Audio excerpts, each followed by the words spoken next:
آج دلی میں جس وقت خدا کے وجود پر مناظرہ چل رہا تھا اسی بیچ دو لوگ کھلے عام یہ بات کہتے ہیں کہ ہم اس ڈیبیٹ کو دیکھنے کے بعد یہ اعلان کرتے ہیں کہ آج ہم نے اسلام قبول کر لیا ہے۔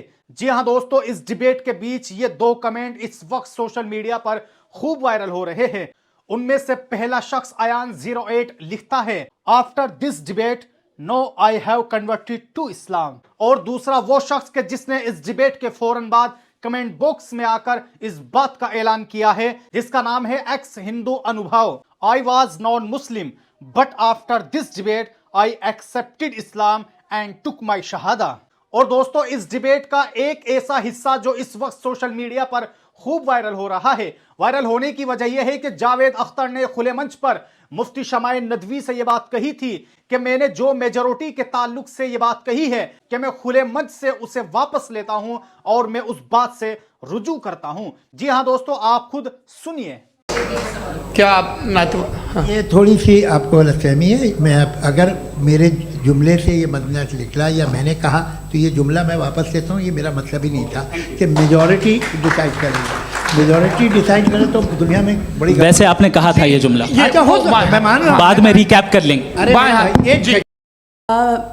میرا سوال مفتی جی سے ہے کہ اس ہال کے اس کمرے میں بیٹھ کے ہم لوگ ریپ کی موریلٹی کے بارے میں فلاسفیکلی بات تو کر سکتے ہیں، بٹ اصلیت یہ ہے کہ روزمرہ کی زندگی میں عورتیں ریپ کے تھرو گزرتی ہیں، اور ہم لوگ صرف نمبرز پہ اس طرح نہیں دیکھ سکتے، کیونکہ کتنی عورتیں ہیں ان کنٹریز میں جہاں پہ آپ بتا رہے ہیں کہ کیسز کم ہیں جن کا ایکسیس ہے کہ وہ جا کے کیس فائل کر سکیں، کتنی عورتیں ہیں جو جن کو کام کرنے کی آزادی ہے ان کنٹریز میں۔ یورپ میں یہ آزادی آ گئی، یورپ میں یہ رولز آ گئے، تو ہم آج اس کے بارے میں بات کر پا رہے ہیں۔ جی جواب۔ آپ نے یہ کہا کہ کمرے میں بند ہو کر ہم لوگ اس پر فلاسفیکلی بات کر سکتے ہیں، لیکن حقیقت میں کیا ہو رہا ہے، وہ گراؤنڈ لیول پہ کیا ہو رہا ہے جو بہت غلط ہو رہا ہے، اور وہ سفر کر رہی ہیں۔ آئی اگری، بہت غلط ہو رہا ہے، اور جو غلط ہو رہا ہے اس کو ہمیں روکنا ہے۔ اور کیوں روکنا ہے، وہ غلط کیوں ہیں، ہمارے پاس اس کا آبجیکٹو فاؤنڈیشن ہے، ان کے پاس اس کا آبجیکٹو فاؤنڈیشن نہیں ہے۔ میں یہ کہنا چاہ رہا ہوں کہ جہاں پہ بھی ظلم ہو رہا ہے، جہاں پہ بھی عورت پہ ظلم ہو رہا ہے، یا اس کی عزت لوٹی جا رہی ہے، یا اسے تکلیف پہنچائی جا رہی ہے، اور صرف عورت نہیں، کسی انسان کے اوپر بھی ظلم ہو رہا ہے، تو اس کے خلاف کھڑا ہونا، یہ موریلٹی ہمارے پاس گاڈ کے پاس سے آئی ہے۔ ورنہ جاوید صاحب تو کہہ رہے ہیں کہ جو ہے میجورٹی ڈیسائیڈ کرے گی، تو میجورٹی تو کبھی بھی بدل سکتی ہے۔ کیا آپ یہ تھوڑی سی آپ کو غلط فہمی ہے۔ میں اگر میرے جملے سے یہ مدنیات نکلا یا میں نے کہا تو یہ جملہ میں واپس لیتا ہوں، یہ میرا مطلب ہی نہیں تھا کہ میجورٹی ڈیسائیڈ کرے گی۔ میجورٹی ڈیسائیڈ کرے تو دنیا میں بڑی ویسے آپ نے کہا تھا یہ جملہ، اچھا ہو میں مان رہا ہوں، بعد میں ریکیپ کر لیں گے۔ ایک سیکنڈ میں اپنی ایکسپلینیشن دیتا ہوں۔ مناسب بات یہ ہے کہ ہم سب کے سب دل میں جانتے ہیں کہ کیا اچھا ہے کیا برا ہے، ہمیں پتہ ہے اچھی طرح سے۔ جو لوگ برے کام کرتے ہیں انہیں بھی معلوم اچھا کیا ہے۔ یہی تو سوال تھا حضرت کہ پھر یہ موریلٹی آئی کہاں سے؟ Cross examination. ہاں جی ہاں، موریلٹی ساتھ رہنے کی ڈیزائر سے آئی ہے، یعنی ساتھ رہ کر جو کچھ کہہ دے، جو کچھ کر دے وہ ہو جائے گا؟ نہیں، تو آپ قاعدے سے رہی کر سکتے ہیں جب تک لوگوں میں موریلٹی ہو، ورنہ قیاس ہو جائے گا۔ یہ آپ کو کیسے پتا؟ جی ہم نے دیکھا نا جہاں موریلٹی کا قیاس ہو گیا، ہم دیکھتے ہیں کہاں پہ دیکھتے بھائی دنیا میں۔ آپ جو کہہ رہے ہیں آپ کہیں پہ اگر غلط ہو رہا ہے اس بحث تو اس کے کو بعد آپ میں غلط دیکھیں۔ آپ ایپسٹیمولوجی کی بات کر رہے ہیں، میں انٹولوجی کی بات کر رہا ہوں۔ میں اس بحث کے فاؤنڈیشن بعد آپ کیا ہے؟ دونوں لوگوں کو چائے پہ ہوسٹ کروں گا۔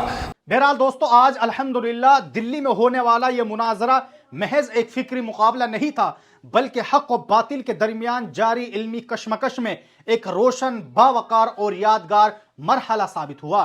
مفتی شمائل ندوی صاحب نے جس سنجیدگی اور تیاری اور علمی استقامت کے ساتھ گفتگو کی، اس سے یہ حقیقت پوری آب و تاب کے ساتھ نمایاں ہو گئی کہ علماء کرام نہ صرف دینی علوم میں مہارت رکھتے ہیں، بلکہ انگریزی زبان اور جدید فکری میدان میں بھی کسی سے کم نہیں ہے۔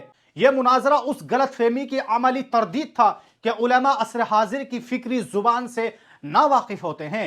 اس عظیم علمی کامیابی پر ہم دل کی گہرائی سے مفتی شمائل ندوی صاحب کو فتح کی مبارکباد پیش کرتے ہیں۔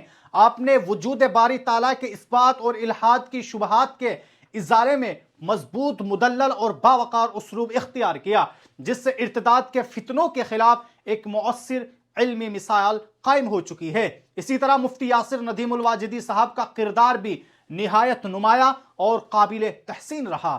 ان کی فکر رہنمائی، علمی پختگی اور اصولی موقف نے اس مناظرے کو وزن، توازن اور صحیح سمت عطا کی، جو نوجوان علماء اور فضلاء کے لیے اعتماد اور رہنمائی کا ذریعہ بنا ہے۔ یہ مناظرہ نوجوان فضلاء کے لیے ایک واضح پیغام ہے کہ آج کے دور میں الحاد اور ارتداد کا مقابلہ محض اخلاص سے نہیں بلکہ گہرے مطالعے، فکری بصیرت اور عصر حاضر کی زبان و اسلوب پر مضبوط گرفت کے ساتھ ہی ممکن ہے۔ آج پورے ملک میں مفتی شمائل ندوی صاحب کے حق میں کی جانے والی دعائیں بارآور ہو رہی ہے۔ اللہ تعالیٰ انہیں مزید قبولیت، استقامت اور فکری بلندی عطا فرمائے، ان کے علم کو امت کے لیے نافع بنائے اور دین حق کے دفاع میں ان کی کوششوں کو شرف قبولیت عطا فرمائے۔ اب آئیے دوستو دوسری خبر کے تعلق سے بات کر لیتے ہیں۔ خبر یہ ہے کہ کرناٹک میں ایک بڑا قانون بنا ہے۔ جی ہاں دوستو، کرناٹک کی اسمبلی میں باقاعدہ ایک قانون پاس ہو چکا ہے اور اس قانون کے تعلق سے باقاعدہ جمعیت علماء ہند کے صدر حضرت مولانا محمود مدنی نے اپنا پریس نوٹ جاری کیا ہے۔ آخرکار حضرت مولانا محمود مدنی نے اس قانون کے تعلق سے کیا کچھ لکھا ہے، آئیے ان کے پریس نوٹ کو دیکھ لیتے ہیں۔ نئی دلی، جمعیت علماء ہند کے صدر مولانا اسعد مدنی نے کرناٹک اسمبلی کی جانب سے نفرت انگیز تقاریر اور نفرت پر مبنی جرائم کی روک تھام سے متعلق قانون کی منظوری کا خیر مقدم کیا ہے۔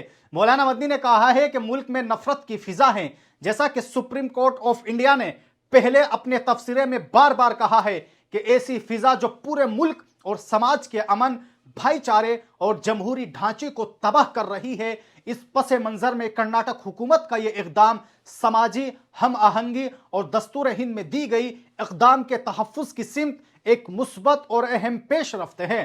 مولانا مدنی نے مزید کہا ہے کہ جمعیت علماء ہند طویل عرصے سے یہ مطالبہ کرتی آ رہی ہے کہ نفرت انگیزی کے خلاف مؤثر قانون بنایا جائے۔ جمعیت علماء ہند عدالت اور عدالت سے باہر اس سلسلے میں متعدد اقدامات کیے، بالخصوص اس کے سد جواب کے لیے باضابطہ ایک شعبہ بھی قائم کیا۔ نیز جمعیت علماء ہند کی عرضی پر ہی سپریم کورٹ آف انڈیا نے تمام ریاستوں کو ہدایت دی تھی کہ وہ تحسین پوناوالا گائیڈ لائن کے نفاذ کو یقینی بنائے۔ اپریل 2023 میں عدالت عظمیٰ نے واضح طور پر کہا تھا کہ نفرت انگیز تقاریر خلاف کارروائی کرنا ریاستی مشنری کے آئینی ذمہ داری ہے، اس لیے وہ کسی کی طرف رسمی شکایت کا انتظار نہ کرے اور بلکہ خود کارروائی کو یقینی بنائے۔ لیکن یہ افسوس کی بات ہے کہ زیادہ تر ریاستوں نے اس سلسلے میں کوئی ٹھوس قدم نہیں اٹھایا۔ ایسی صورت میں کرناٹک سرکار کی یہ پیش قدمی امید کی ایک کرن ظاہر ہوتی ہے۔ حضرت مولانا محمود مدنی نے اس امر پر زور دیا ہے کہ نفرت اور تشدد کے خلاف کسی بھی قانون کی کامیابی محض اس کے وجود پر منحصر نہیں ہوتی، بلکہ اس کا اصل انحصار منصفانہ، شفاف اور غیر امتیازی نفاذ پر ہے۔ اسی لیے اس قانون کا مکمل مطالعہ کر کے اس کی تعریفات میں جو ابہام ہے ان کا ازالہ کیا جانا بہت ضروری ہے، تاکہ مستقبل میں کوئی حکومت اسے اقلیت اور کمزور طبقات کے خلاف ہتھیار کے طور پر استعمال نہ کر سکے۔ مولانا مدنی نے اس عزم کو اظہار کیا کہ جمعیت علماء ہند ملک بھر میں امن، اخوت اور دستور کی بالادستی کے لیے اپنی کوشش جاری رکھے گی، اور وہ تمام ریاستی حکومتوں سے اپیل کرتی ہے کہ وہ سپریم کورٹ کی ہدایت کی روشنی میں نفرت انگیز تقاریر اور نفرت پر مبنی جرائم کے خلاف مؤثر قانون بنائے، تاکہ ملک و سماج میں زہر پھیلانے والوں کو جواب دیا جا سکے۔ تو بہرحال دوستو، آپ سب لوگوں نے اس ویڈیو کے اندر آج کی یہ کچھ وائرل خبریں دیکھی، جس میں سے آپ سب لوگوں نے صاف طور پر دیکھا کہ دلی کی سرزمین پر جو خدا کے وجود پر آج مناظرہ ہوا، اس میں کچھ ایسی خبریں بھی دیکھنے ملی کہ جسے دیکھنے کے بعد لوگوں نے اسلام قبول کیا ہے۔ بہرحال دوستو، آپ سب لوگ اس مناظرے کے تعلق سے اپنی کیا رائے رکھتے ہیں، آپ لوگ ہمیں کمنٹ باکس میں ضرور بتائیں۔